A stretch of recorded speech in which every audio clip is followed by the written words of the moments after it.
오늘 성경 본문은 공산주의자들이 가장 좋아하는 성경 본문이에요.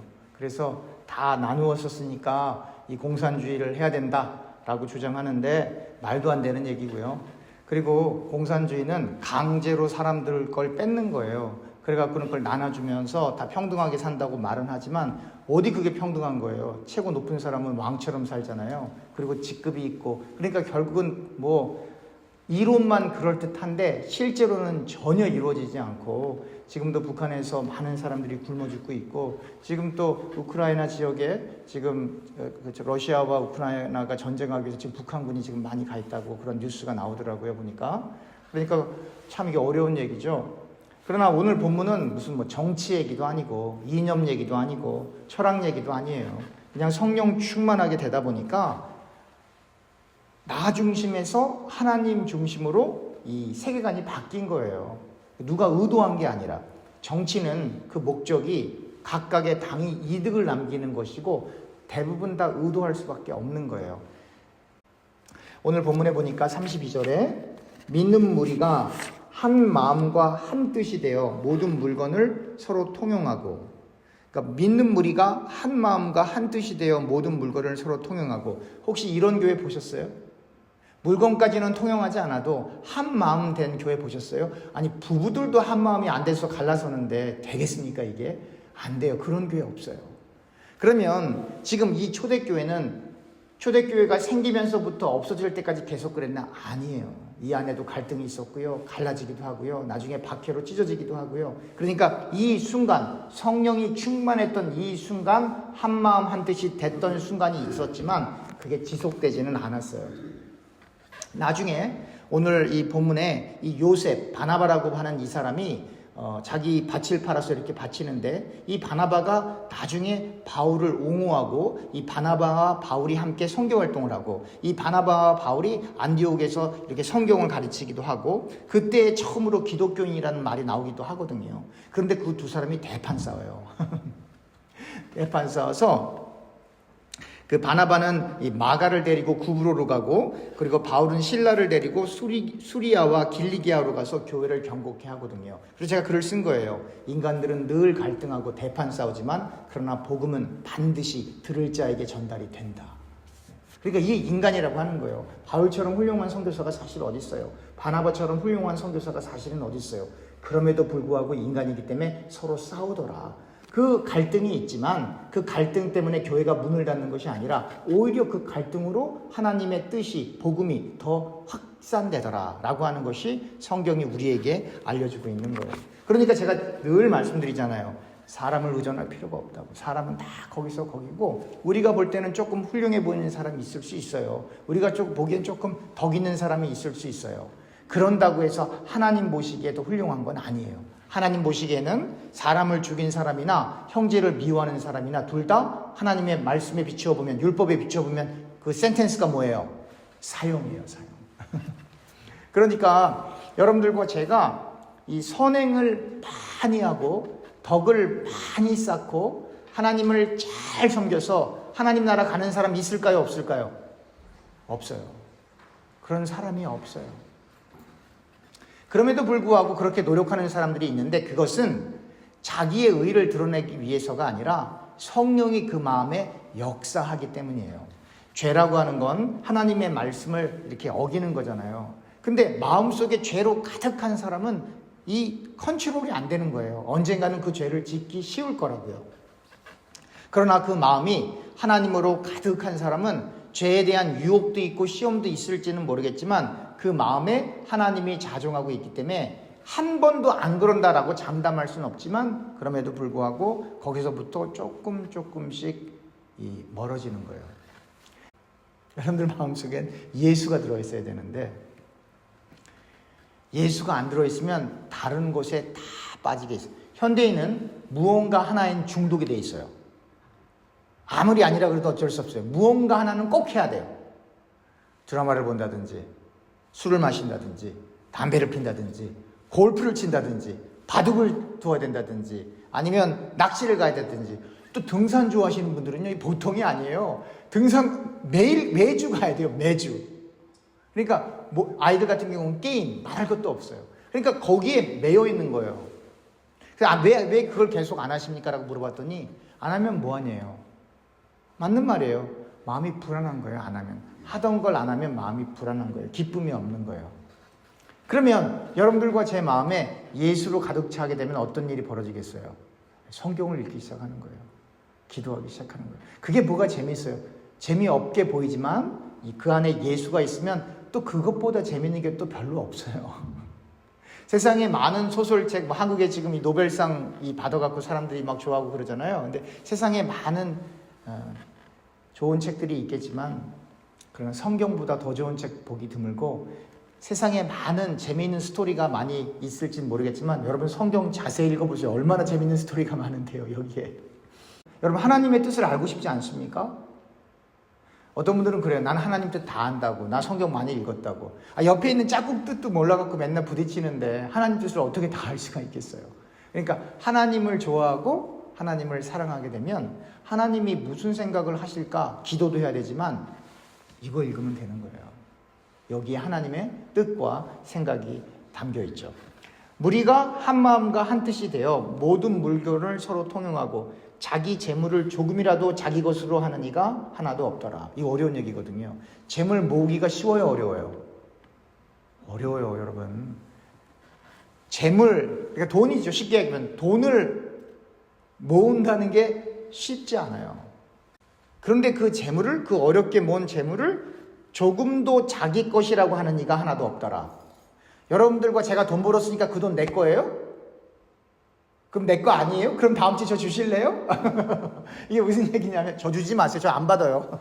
이게 뭐냐면 사람들이 어렵게 돈을 번 거잖아요. 근데 성령이 충만해지니까 이 돈 내가 열심히 벌었지만 내 것으로 생각하지 않는다 이 말이에요. 그럼 누구 것으로 생각한다는 거예요? 하나님 것으로. 그렇기 때문에 그걸 갖고 소위 말해서 그 초대교회에 헌금을 많이 했던 거예요. 이것도 중요한 게 있어요. 오늘날 타락하고 잘못된 한국교회와 다른 점이 여기 딱 하나 있어요. 오늘 본문에 사도들이 헌금 내라고 얘기한 게 있어요, 없어요? 건축한다고 얘기한 게 있어요, 없어요? 아무것도 없어요. 그야말로 자발적으로. 그것도 왜 그랬냐? 같이 교회를 다니는데 너무 가난해. 주변을 보니까 너무너무 가난하고 또 이 당시엔 과부들도 많았거든요. 이 당시에는 남편이 없으면 오늘날도 힘들지만 그래도 오늘날은 그렇게 힘든 건 아니죠. 여자도 대통령이 되는데 왜 힘들어요, 그렇죠? 그렇지만 이 당시에는 남편이 없으면 이게 어려워요. 자녀를 키우는데도 어려워. 그러니까 주변에 직장도 못 가져요. 그러니까 어려운 사람들이 너무 많으니까 성령이 충만해지고 보니까 주변에 그 어려운 사람들이 눈에 들어와서 이건 하나님이 나에게 건강 주시고 능력 주셔서 이만큼 돈을 벌었지만 이건 내 거 아니야. 그리고 그냥 교회에 바친 거예요. 그게 그러니까 오늘날은 막 헌금해라고 막 난리를 치죠. 무슨 뭐 작정 헌금을 하는 무슨 뭐를 하여튼 말도 안 성경엔 전혀 없는 거예요. 여러분 그런데 현혹하지 마세요. 그리고 또 하나 헌금을 냈는데 사도들이 그 헌금에 관심이 있어요, 없어요? 없어요. 그러니까 뭐라고 그러냐면 33절 사도들이 큰 권능으로 주 예수의 부활을 증언하니 무리가 큰 은혜를 받아 그 중에 가난한 사람이 없으니 이는 밭과 집 있는 자는 팔아 그 판 것의 값을 가져다가 사도들의 발 앞에 두매 그들이 각 사람의 필요를 따라 나누어 줌이라. 그러니까 막 진짜로 집 팔고 막 땅 팔고 그래갖고는 갖고 왔는데 사도들이 거기에 관심이 없어. 거기에 관심이 없어요. 그걸 어떻게 정확하게 할 수 있냐? 우리가 지난주에 우리 그 말씀 나눴죠. 이 걷지 못하는 사람 일으켰죠. 베드로가 성전 미문에 있는 사람에게 뭐라 그래요? 금과 은은 내게 없거니와. 그러니까 헌금이 이렇게 많이 들어와도 베드로가 그 돈에 관심이 있다 없다? 없다 이 말이에요. 그러니까 자발적으로 냈고 사도들은 거기에 관심이 없고 나중에는 나 이런 거 복잡해 당신들이 알아서 해. 그래서 7집사 세우는 거예요. 교회 매니지만 하라고. 우리는 기도하고 말씀 전하고 전도하는데 전무해야 되기 때문에 그건 우리가 할 게 아니야. 그리고 맡겨버린다고요. 그러니까 사람들이 성령 충만해서 헌금하는데 그걸 어려운 사람들에게 그냥 나눠주더라 이 말이에요. 그러니까 오늘날의 교회하고는 너무나 다른 거예요. 근데 그 중에 36절에 그브로의 그브로에서 난 웨이족 사람이 있으니 이는 요셉이라. 사도들이 일컬어 바나바라 번역하면 위로의 아들이라 하니 그가 발 앞에 밭이 있음에 팔아 그 값을 가지고 사도들의 발 앞에 두니라. 이 사람도 밥 팔아서 바쳤어요. 그런데 이 사람은 나중에 바울과 함께 선교하는 선교사가 되는 거거든요. 안디옥에 가서 아까 말했던 것처럼 말씀도 가르치고 막 여기저기 전도하러 다니는 거예요. 오늘날로 치면 어떤 분이세요? 자비량 선교사신 거예요. 바울도 마찬가지고. 제가 언젠가도 이것도 말씀드렸는데 한국에 이 법대 그 교수님인데 성령을 받더니 가르치는 거 그만두고 선교사로 가셨어요. 옆에서는 깜짝 놀라죠. 이해를 못하죠. 그런데 여러분 인간적으로 생각하면 이해가 안 가요. 이해 가시겠어요? 만약 여러분 입장 바꿔놔서 여러분들의 아들이 사법고시 패스해갖고 법대에서 법학 교수님이신데 갑자기 교회 가서 성령 받고 그거 직장 그만두고 선교사로 간다. 여러분들 심정 어떻겠어요? 할렐루야 하시겠어요? 아이 그냥 선교는 단기 선교 가고 그냥 직장은 다니지 그러지 않겠어요? 또 어느 저 경기도 지역에 이 성형외과 부분대 의사인데 아니 그 돈을 많이 벌죠. 성형외과 의사 선생님이니까. 근데 그분들도 어느 날 성령을 받더니 잘하시던 병원을 딱 멈추고 자녀들 공부할 거 딱 띄워주고 또 어디 간다는 거예요. 네. 그 입장 바꿔서 생각해 보세요. 여러분들 자녀들이 그런다 그러면 여러분들 그렇게 하라고 하시겠어요? 이게 쉬운 얘기가 아니에요. 어려운 얘기예요. 이게 사실은. 왜냐면 그분들의 전체 인생이 담겨 있기 때문에 한 번 결정해서 되는 게 아니라 그걸 접고 그렇게 했을 때는 가는 길이 완전히 달라져 버리기 때문에 인간적으로는 이해가 안 가요. 근데 누구를 생각하면 이해가 가요? 거기에 누구를 대입하면 이해가 가요? 하나님. 그러니까 세상 사람들은 우리를 이해할 수가 없어요. 이 지금 말씀드린 이 법학 이 교수님 성형외과 의사 선생님들 이분들은 극단적인 예고 그렇게 하실 필요도 없고 하나님이 하라고 그러면 해야 되겠죠. 근데 여러분들의 결단에서 하면 안 돼요. 그러면 어떤 일이 벌어져요? 자기 의의를 내세우게 돼요. 자기 의의를. 그래서 오늘 여기에도 그렇게 많은 사람들이 헌금을 하는데도 사도들이 큰 권능으로 주 예수의 부활을 증언하니 무리가 뭘 받았다? 큰 은혜를 받다라는 표현이에요. 그러니까 이게 뭐예요? 나눔은 이 사람들이 결단한 게 아니라 그 마음에 성령이 역사해서 나누어주는 은혜가 생겨난 거다라고 해서 인간의 어떤 선행, 인간의 구제, 인간의 결정을 다 쥐어버리는 거예요. 그러니까 따라하지 말라 이 말이에요. 따라하지 말라는 말이에요. 그러니까 이런 성경 구절 보면서 교인들한테 집 바쳐라 땅 바쳐라 그런 교회는 절대로 가면 안 돼요. 성경이 이야기하고 있는 게 아니기 때문에. 성경이 그걸 이야기하고 있는 게 아니기 때문에. 오히려 물질 때문에 시험이 들면 헌금하지 마세요. 안 해도 돼요. 정말이에요. 교회 와서 예배 드리는 게 더 중요해요. 그건 부수적인 거예요. 그건 돈이라고 하는 건 중요하지만 그건 부수적인 거예요. 하나님의 교회는 하나님이 이끌고 가세요. 그래서 여기에 수많은 사람들이 그렇게 막 헌신했지만 이름도 제대로 안 나와요. 바나바는 왜 나왔나? 나중에 바울과 함께 선교사 할 거니까. 인간의 의의가 하나도 없는 거예요. 하나님의 은혜로 하는 거예요. 다. 내가 결단해서 내가 하면 나중에 그게 내 자랑이 돼요. 내가 이만큼 봉사했는데, 내가 이만큼 헌금했는데, 내가 이만큼 도왔는데. 그리고 하나님한테 버림받을 수도 있어요. 그게 무서운 거예요.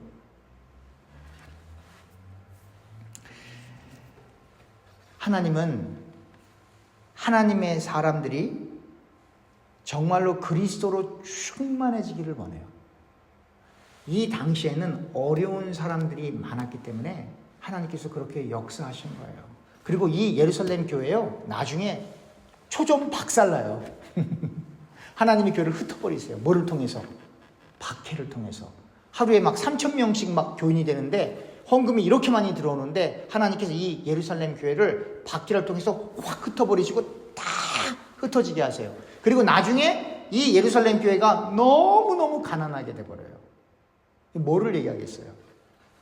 하나님은 돈에 관심이 있는 게 아니라 건물에 관심이 있는 게 아니라, 매니지먼트에 관심이 있는 게 아니라, 어떤 집합체에 관심이 있는 것이 아니라, 복음이 창세전에 선택된 사람들에게 전달되는 데 관심이 더 많다예요.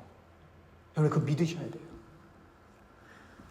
하나님의 말씀이 올곧하게 사람들에게 증거돼서 그들의 심령 속에 예수가 온전히 믿어지게 되는, 그걸 원하시는 거예요.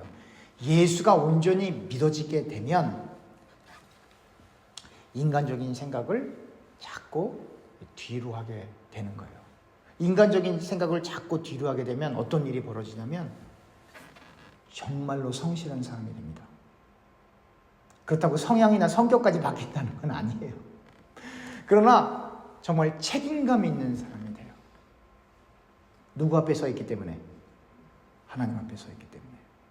제가 그래서 농담이 아니에요. 여러분들이 하는 그 비즈니스, 여러분들이 사장님인지는 모르지만 진짜 사장님은 누구예요? 하나님이죠. 어떤 비즈니스가 되든지 간에 그 하나님이 여러분들과 저를 사랑하세요. 제가 여러분들에게 묻겠습니다. 하나님이 모든 사람을 사랑할까요? 아니에요. 그럼 하나님은 공평하실까요? 이건 어려운 질문이죠. 왜냐하면 모든 사람을 사랑하고 누구만 편애한다 그러면 공평이란 말하고 안 맞잖아요. 근데 그건 우리들의 언어고, 원래 모든 사람은 다 죄인이었어요. 여러분들과 저도.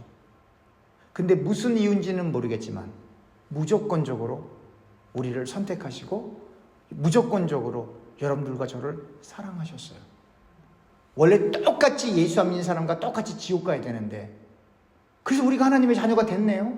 근데 우리가 그 하나님한테 하나님 이건 불공평해요 그렇게 말할 수 있어요? 없죠. 건져 주신 것만도 감사합니다. 그래서 여기 있는 사람들이 자기가 그렇게 모은 재물을 자기 거라고 생각한 게 아닌 거예요. 그렇다고 교회 와서 헌금하는 얘기 아니에요. 절대 하지 마세요. 이렇게 무리하게 헌금하면 큰일 나는 거예요. 우리 어르신들 여기 지금 몇 분 안 계시지만 무슨 뭐 집 팔아서 교회에 바친다? 말도 안 되는 소리 하지 마세요. 하나님의 일은 하나님이 하세요. 하나님이 원하시는 건 여러분들과 제 주변에 있는 사람, 그리고 여러분들과 제 주변에 그리고 자녀들이 예수 잘 믿기를 원하세요. 그걸 원하세요. 어차피 여러분들과 저의 자녀들은 이 세상에 누구 때문에 왔어요? 자녀가 나는 이 세상에 태어나고 싶어 해요. 그래서 태어난 사람이 있어요? 우리 때문에 왔어요. 그 아이들은 선택도 없었어요. 우리가 사랑해서 결혼해서 아기가 나온 거잖아요. 그러니까 그 아기는 나중에 그 인생을 하나님께서 지도해 가시겠지만 결국 우리 때문에 나온 거예요. 세상 떠날 때 여러분 하나님은 부족한 게 없어요. 그렇지만 세상 떠날 때 자녀들을 섭섭하게 할 필요는 없어요. 예수를 정말 설명을 잘 듣고 명설교를 듣고 은혜 받는 건 그건 진짜 예수가 믿어진 다음부터예요. 그거는 말씀을 읽고 설교를 듣고 막 깨지고 자기 부인하려고 노력하고 아 나는 어쩔 수 없는 죄인이구나. 그거는 진짜 예수를 믿고 난 다음부터 일어나는 일들이에요. 그러나 그 예수가 진짜로 그 믿어지는 그 순간은 설교 때문 아닙니다, 여러분. 설교 때문일 수도 있어요. 그러나 논리적인 설교가 아니라 한 단어일 수도 있어요. 앞에서 인도하는 찬양일 수도 있어요.